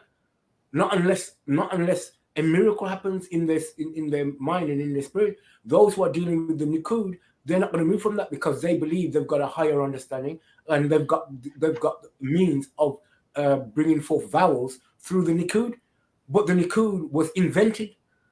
That was invented. It wasn't. That's not the actual literal language. That was invented. So yeah, it's going to give some understanding. It's going to bring forth the vowels. But then, anyway, read that scripture first, and then I'm going to go on a bit more just to give the listeners more understanding. So don't get confused when you hear different people using different pronunciation. Do not get confused. We use the Lashon Kodash, right, to a certain extent, right? But we're not just staying with the Lashon Kodash because we know we have a better understanding. But we have to learn that it's something that's coming up in the future. But those who are dealing with Lashon Kodash, I have nothing against them. Those who want to use the Nikud, I got nothing against them. They're still using the Hebrew characters, and it's still saying the same thing, but the pronunciation might not be 100%. But the wording and the understanding of the wording is always going to be the same, whether you're using Lashon Kodash, whether you're using the Nikud. It's always going to come to the same understanding, right? It's just a pronunciation where things are off, right? So read that scripture for me. Zephaniah chapter 3 and reading from verse 9. For then will I turn to the people a pure language, that they may all call upon the name of the Lord to serve him with one consent. Salakia. From where? Verse 8. From verse 8. So this is Zephaniah chapter 3 and verse 8. Therefore wait ye upon me, saith the Lord, until the day that I rise up to the prey. Right. For my determination is to gather the nations. Right. Hold on. 1 second. Read it again, because I'm giving understanding. So right. Yeah. I'm trying to get the people to understand when he's going to return to us. The language. Right. Read it again from the top. Therefore, wait ye upon me. Right. Wait for Messiah. Right. Wait for the Most High to send the Messiah. Right. That's what he's saying. Wait on me until what? I rise up. Until the day that I rise up to the prey. Until the day when Messiah comes back to take down these kingdoms. Right. Read on. For my determination is to gather the nations. To gather the nations. That's the valley of Jehoshaphat. Right, read on. That I may assemble the kingdoms. Valley of Jehoshaphat, that's Armageddon. The same thing what you read in the scriptures, right? Read on. To pour upon them mine indignation. Right, because he said he's going to plead with them for his people, his heritage, Israel. Why? Because we're going to still be scattered. We're going to be still in subjugation. We're going to still be under them. We're going to be seeking the paths, but we're not going to be able to get the paths perfect. We're going to be, our mind is going to be set to do the right thing. That's what it's all about. Our mind is going to be set to do the right thing. That means we're going to be knowing we need to be keeping his holy days. We need to be keeping the feast days. We need to be keeping his laws to the best of our ability. We need to understand, and we know that his laws are going to run this planet, and we have to get in line. That's where our mind is going to be. And then he's going to pour out his indignation because he's going to hear our cry. When we call upon him, he's going to hear us. He's going to send Messiah back, right? To pour upon them my indignation. Read on. Even all my fierce anger. Right, read. For all the earth shall be devoured with the fire of my jealousy. Yeah, because he's going to come back to destroy all the nations, to take down all the nations, right? Then what happens? Verse 9. For then will I turn to the people a pure language. And then he's going to return to us a pure language when Messiah is here, right? That what? that they may all call upon the name of the Lord to serve him with one consent. Right. Like they all may. So what is it telling you? We're not all going to be calling on the name correctly. Right? When Messiah comes back, we're not going to be, because when Messiah comes back, then we're going to know the name and have the pure language, right? Because Messiah is going to tell us, he's going to teach us, and then we can call upon him with all in one language and in one tongue, right? And serve him in with one consent. So anybody who's tied up, right, with their pronunciations, with their languages, right, when it comes to the Hebrew, right, they haven't, either they've read the scripture and it hasn't resonated with them yet, or there's a little bit of pride there, right? A pride there. Oh, I've got to be right. No, that's not what the scripture says. The scripture says no one will know it until Messiah comes back. Then we're all going to be turning. Not we're all going to be turning because we're going to be listening to one particular camp or one particular congregation or one particular point of view. Or no, because we're all going to have different levels of understanding, right?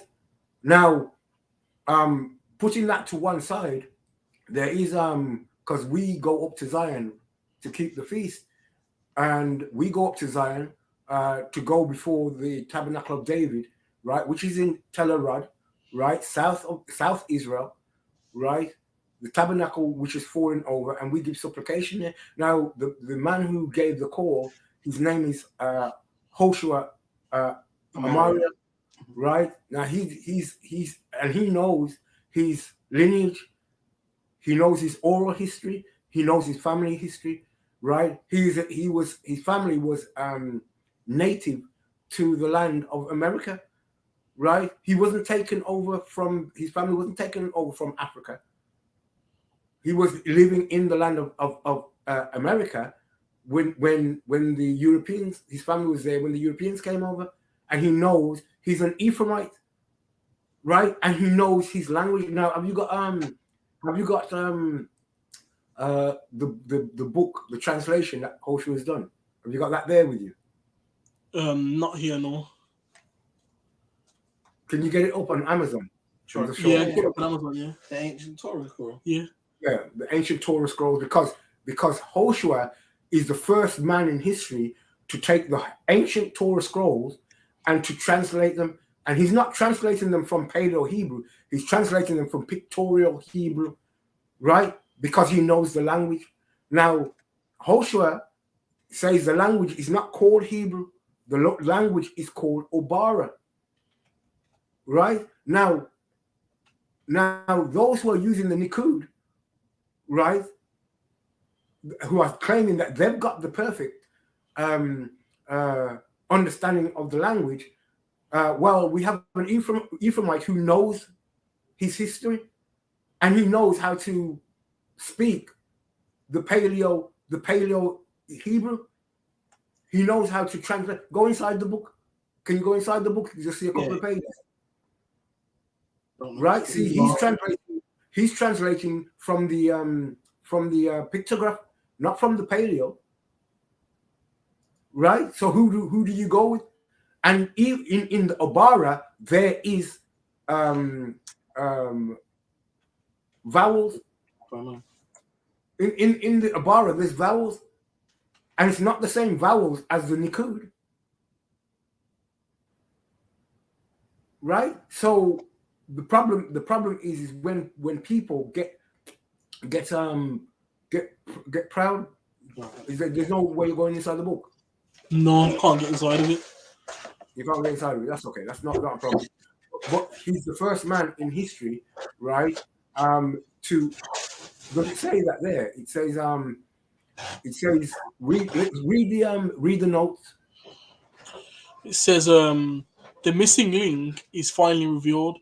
The ancient Hebrew Torah scroll authenticates the belief that the children of Israel and the Phoenicians are historically linked. Right. This work of reference can be used by linguist scholars in their research, and will serve as a tool to further understanding between nations and cultures. Hoshua Amariah is a translator of biblical Hebrew, also known as Ancient Hebrew or the Paleo Hebrew alphabet, and the author of the interlinear style Paleo Hebrew text, entitled This Report, the Hebrew/Phoenician history called the Bible. Aside from Amariel's claims, his work is also currently respected by the Igbo Jewish communities of Israel as being the most authoritative translation of the Torah scrolls into English. Right, because he's the first person to translate the Hebrew scrolls into English. Right, you got the book there, right? Yeah. Yeah, put your picture big. Put your picture center screen and show the pages.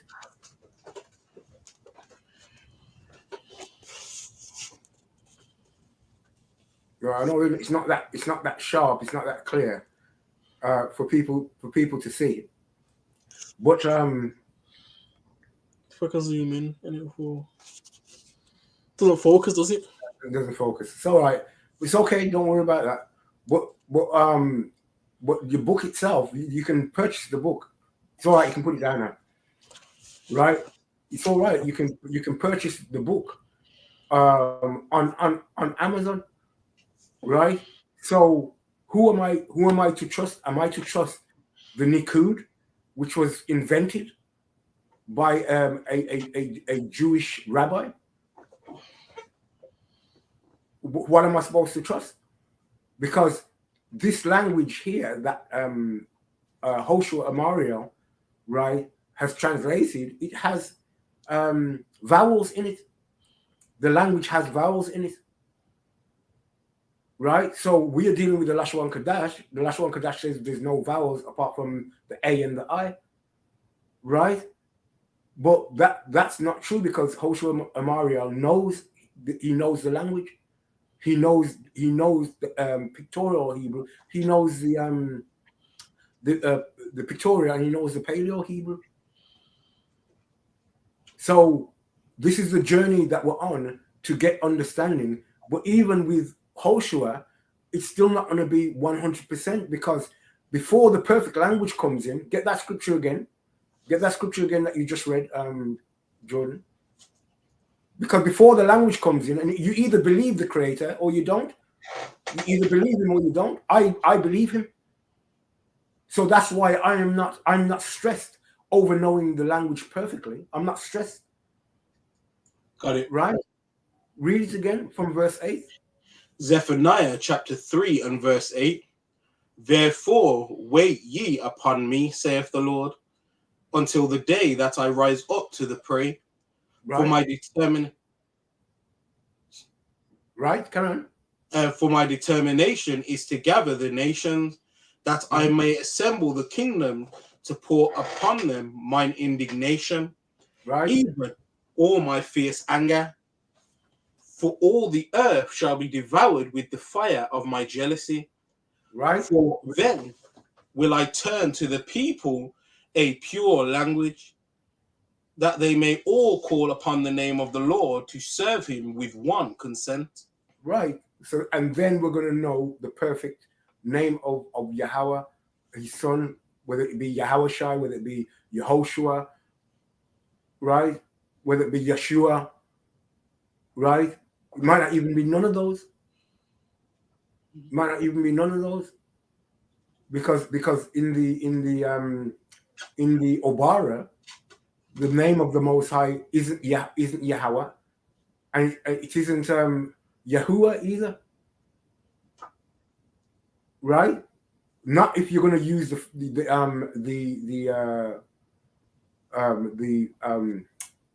what's it called, the vowels. Not if you're going to use vowels, right? So the Hoshua Amariel doesn't say Yahweh. He uses the vowels of the name to call on the name. Is that perfectly right? I don't know. That's how his spirit is moving him. But even then, it says that until Messiah returns, we're not going to get the pure language.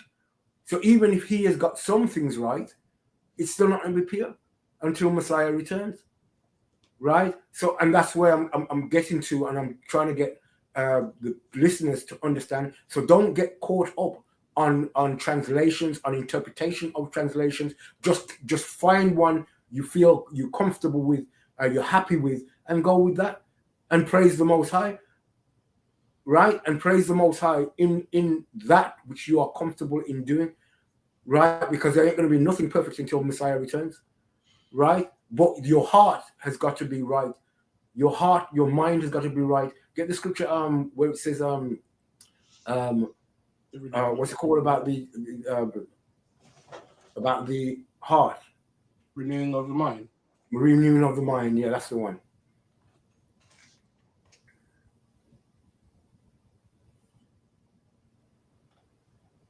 Got it. So Romans chapter 12 and verse 2.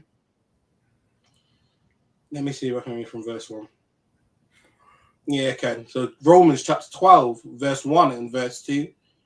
I beseech you, therefore, brethren, by the mercies of God, that ye present your bodies a living sacrifice, holy, acceptable unto God, which is your reasonable service.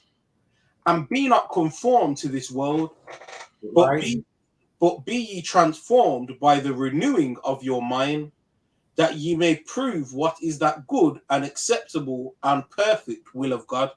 Right. And in saying there, he's saying that you're going to present your bodies as a living sacrifice. Right. How? By being holy. Now, we know that word holy means to be separate. Mm-hmm. Right. That means you're a blank canvas. You're separate. You're doing the best you can with what you know. But your mind is a blank canvas. Right? Acceptable unto God. That means you're waiting on him to come and show you to do what is right. To do what is right. Right? Right? And it says, and be not conformed to this world. That means don't continue in the things of this world. Don't continue with their feast days, their holy days, and all their false doctrines, their false teachings, and the breaking of the laws and the commandments. And don't go continuing those things willingly, not knowing and understanding that his will is going to come on the earth, and all nations and all tongues and all people shall bow their knee and serve him and confess his name, right, on this earth, and he's going to bring forth his pleasure on the earth. So the renewing of your mind is that your mind is 100% for doing that right thing. Will you be able to do 100% right thing? No. You're in the land of your captivity, and as you kept saying when you were bringing out the AlephBeyt, right? You said, well, they've changed this to this letter. Why? Doesn't make any sense. Mm-hmm. It's to bring more confusion. It's just to bring more confusion, so that you're not going to understand or get back to the ancient paths and to the ancient ways. And it's meant to be like that. It's meant to be like that, because the Most High said he's going to set us in order before their eyes. He's going to do that. We're not going to set ourselves in order, right? We're going to have a form of order. It ain't going to be perfect, right? And it says, renewing of your mind, that ye may prove that what is that good, that you may prove what is that good and acceptable and perfect will of God. So what does that mean? It means that you're a blank canvas, and then when the truth comes through Messiah, you will go, oh, now I understand. Now that makes sense now. I didn't see that when I was trying to get to the understanding. Right? That's what it's talking about, right? And I need listeners to understand that, because I don't want people to get confounded by the different respectful in respects of the different pronunciation interpretations of the language. I don't want people to get confused and get confounded. As I said, choose the language which you're comfortable with. If you're going to go with Lashawan Kadash, go with that and do the best you can with that. If you're going to go with the Nikud, go with that and do the best you can with that. We are dealing with the Lashawan Kadash. I'm planning to move over to the Abara, right, which is Hoshua's translation of the Hebrew text, right? So I'm going to transition from Lashawan to the Abara. Does that mean I'm going to cast Lashawan out? No, because those who are dealing with the Lashawan Kadash, if I want to talk to them, if I want to what you call have dialogue with them, right? Then that's what they are dealing with. Am I going to cast out those who are using Nakud? No, because though that's what they're dealing with, and to dialogue with them, I need to know what they're dealing with, right? But there ain't going to be nothing perfect until Messiah returns, point blank period, right? So that's what I have to say, right? To give more understanding to the viewers and to the listeners, right? With that, I'm gonna pass it back over to you so you can close out or do whatever you're gonna do. Mm-hmm. All right. So to finish out, as usual, we're gonna go through the final 4 scriptures that we usually talk about when we talk about the gospel of the kingdom. Right. First, we're gonna go to Isaiah chapter 8 and verse 20. Oh, you hear me? Yeah. Uh-huh. My back was killing me. My back's hurting me, man. So you know when it pinches me, you will hear. I'm gonna have to mute my mic. Salakia, I didn't mean for you to hear. Isaiah chapter 8 and verse 20. To the law and to the testimony. Salakia, actually, read it. Sorry. Isaiah chapter 8 and verse 20. To the law and to the testimony, if they speak not according to this word, it is because there is no light in them. Right, to the law and to the testimony, to the song of Moses and to the song of the Lamb, to Torah and to Messiah. If you're not speaking about both of these things, then there's no light there. You need both of them. Both of them are needed to create light, or to have light. Right. Without Torah, there's no order. Without Messiah, there's no redemption. So one question to ask you is, if you're only dealing with the New Testament and Messiah, where's your order coming from? And if you're only dealing with the Torah, you're only dealing with the Torah, where's your redemption coming from? Where's your redemption coming from? Both of them go hand in hand. Torah spoke of Messiah, and Messiah spoke of Torah, right? If you don't have one without the other, you're missing a big piece of the puzzle, right? So you need both of them. Both of them should be your foundation in your walk with the Most High. Why? Because again, like I say, you need order and redemption. Without either of those, you're gonna miss out, man. You're literally gonna miss out, right? So let's go to 2 Corinthians chapter 4 and verse 3. 2 Corinthians chapter 4 and verse 3. And it reads, 2 Corinthians chapter 4 and verse 3. Right, read. But if our gospel be hid, it is hid to them that are right, lost. So if our gospel is hid, it's hid to them that are lost. If our gospel is hid, it is hid to them that are lost. Even those that are lost right now are not going to be found at a later date, right? Because some people aren't ready to receive it. Some people have to go through things to receive it. The same way Apostle Paul had to be on a donkey on the road to Damascus, knocked off it, made blind, and then spoken to in the Hebrew tongue supernaturally. So all of those things had to take place for him to get the understanding, because he was prolific in the book. He was in the book, man. He knew it back to front, and he didn't get the understanding. He was persecuting his own people, but he had to go through a harsh end to get the understanding. Some people are going to have to go through that, right? Like the saying says, if you can't hear, you must feel, right? Which is what happened. And it happened to us too.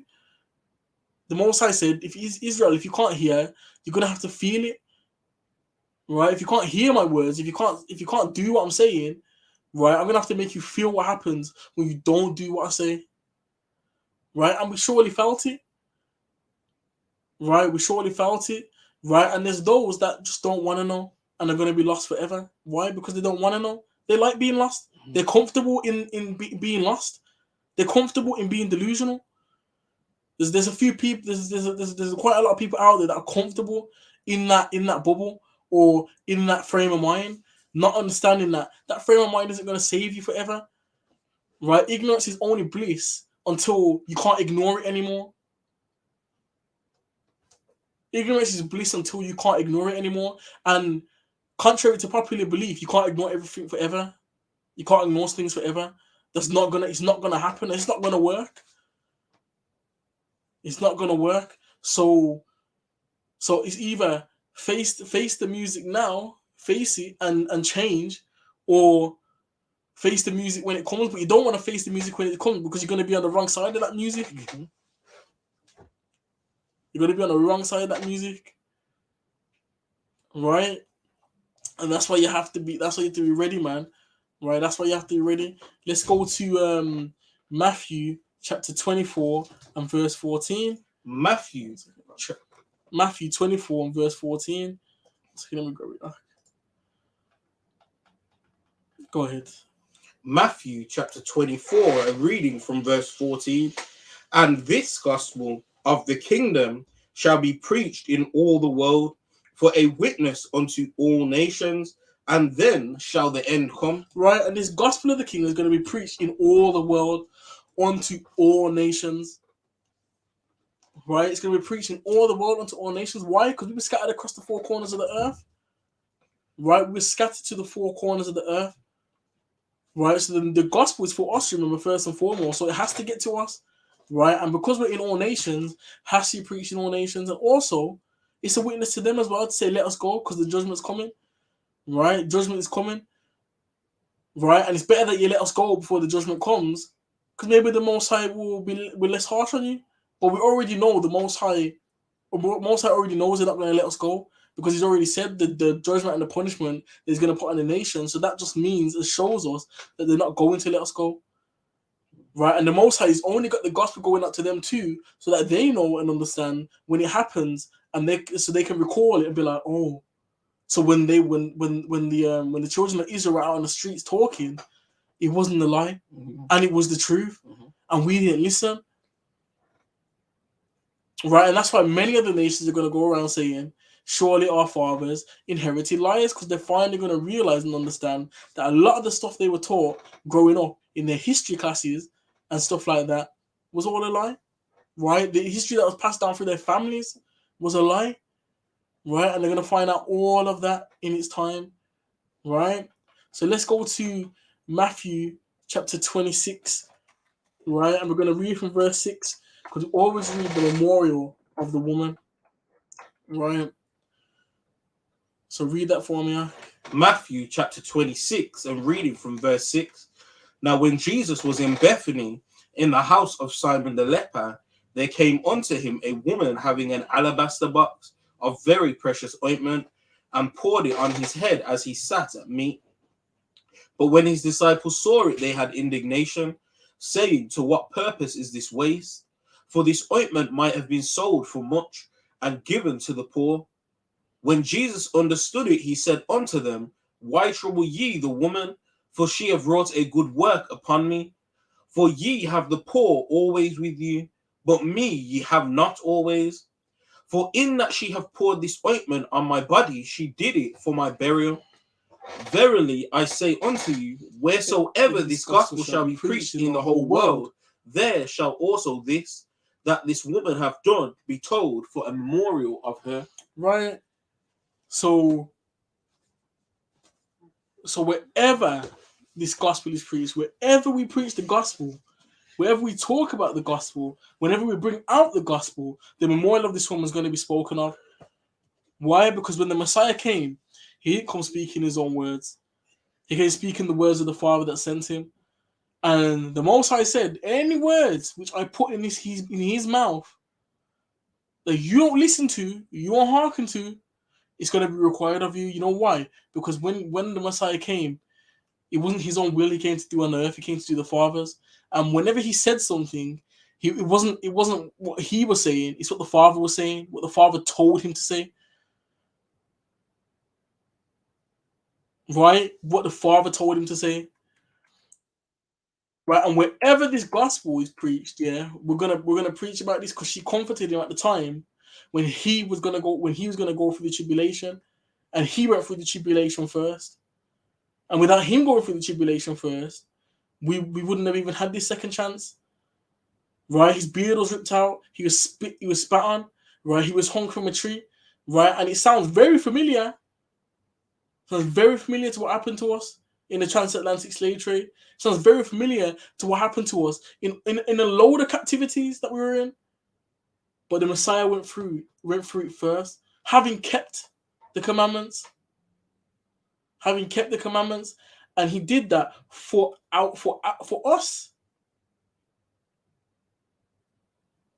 He did that for us. Without him doing that, we don't have a second chance. Right? We didn't have a second chance, but with that we do. So this is a small thing that we can do to memorialize this woman, that she comforted him at the time when he was going to go through it. And there's that important. That's an important reason, right? There's an important reason for the Most High, right, to want us to memorialize this. Right? There's an important reason. Right? So we're always going to do it wherever we speak about the gospel of the kingdom. Right? So with that, we are going to say Shabbat Shalom. Check out our website, IsraeliteHeritage.com, our Facebook page, Israelite Apostolic Heritage. If you haven't subscribed to our YouTube channel, subscribe to it now. Put on notification bell so you do get a notification when we do go live or when a video is uploaded. I hope you guys have seen the video where we were in Israel with Haushua, and how she was showing us where the water is going to come forth from, where the Guyon's going to spring forth from Zion, and it's going to go down into the Salt Sea, or down into the Jordan, and it's going to heal the waters. I hope you've seen that, right? Because we've got another video coming out, which is going to be talking about the conquest of Joshua, right? Which is a good video to have a look at as well, because people are struggling when it comes to Zion, but there's enough evidence out there to show you where Zion is, right? Enough evidence to show you where Zion is, right? And it's important for us to know where Zion is. Why? Because Zion's our home. Zion is our home, right? Did you want to say anything, Calder? Yeah, just Shabbat Shalom to the Mishpachah, to the family, wherever you are. And all love, peace, and blessings to you all. We have got the Feast of Hanukkah coming up. It's this week. Tuesday night, Tuesday evening, right? Where we're going to, celebrate or remember the Feast of Dedication. So the reason why we are keeping it at this time is because, we go from the understanding what's coming out of Zion, right? As the scripture says that the law shall go forth from Zion, right? So first thing first is we had to find Zion. We have to make supplication there, and understanding has to come from there. So the yearly cycles, we learned that up at Zion. There's yearly cycles, or there's cycles within the seasons. Okay, and because without knowing those cycles, then how would you know what a Sabbath year is, or when a Sabbath year is? How would you know when a Jubilee year is?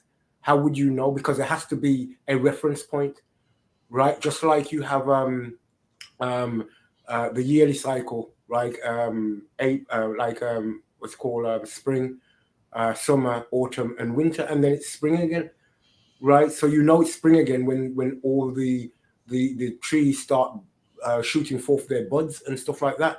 So it's the beginning of the year.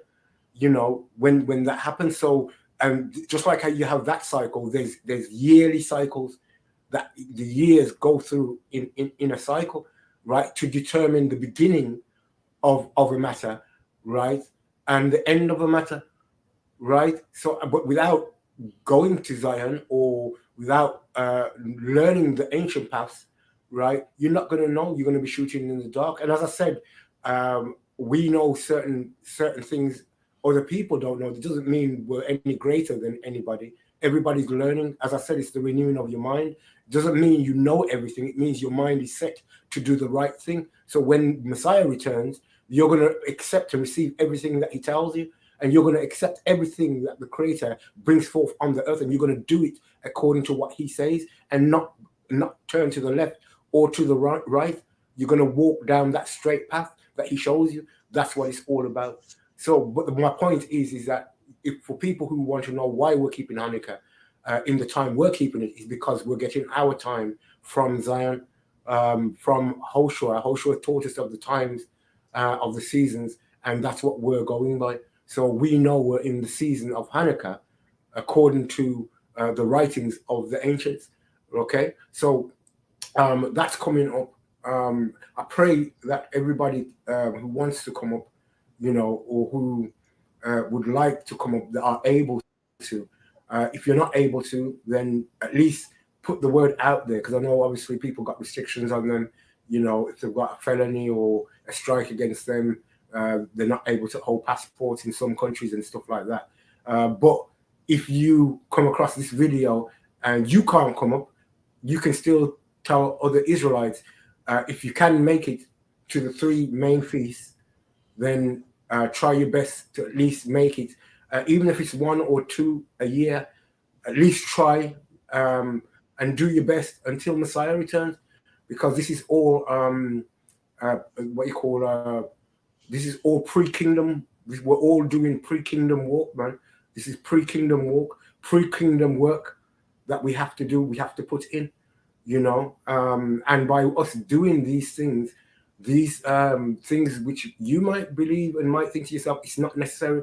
Well, let me explain something to you. It's necessary not just for you, it's necessary for your children, because your children learn from you. That's the point. Your children learn, and what you do, your children will do, and they'll do it because they see you do it. Okay? That's what they will do. And if you're doing it and then you teach them why it's done, then they're never going to turn away from it. That's the point, right? So with that, you know, I'm going to say Shabbat Shalom, and all praises to the Most High Yahweh. Amen and amen. Amen. Just Shabbat Shalom or Wabati Walama. Oh, if your Shabbat's finished, I hope you had a great Shabbat. Keep your faith, keep pushing in this walk, man. We're almost at the finish line, but remember, the scripture doesn't say this is a race, it's an endurance thing. He who endures until the end. So keep your faith, man. Keep your head high, and Most High willing, I'll catch you up at Zion and then the kingdom, Most High willing. Shalom. All right, so Shabbat Shalom. All peace and blessings and all praises to Yahweh, B'Shem HaMashiach Yahweh Shai. Amen and amen.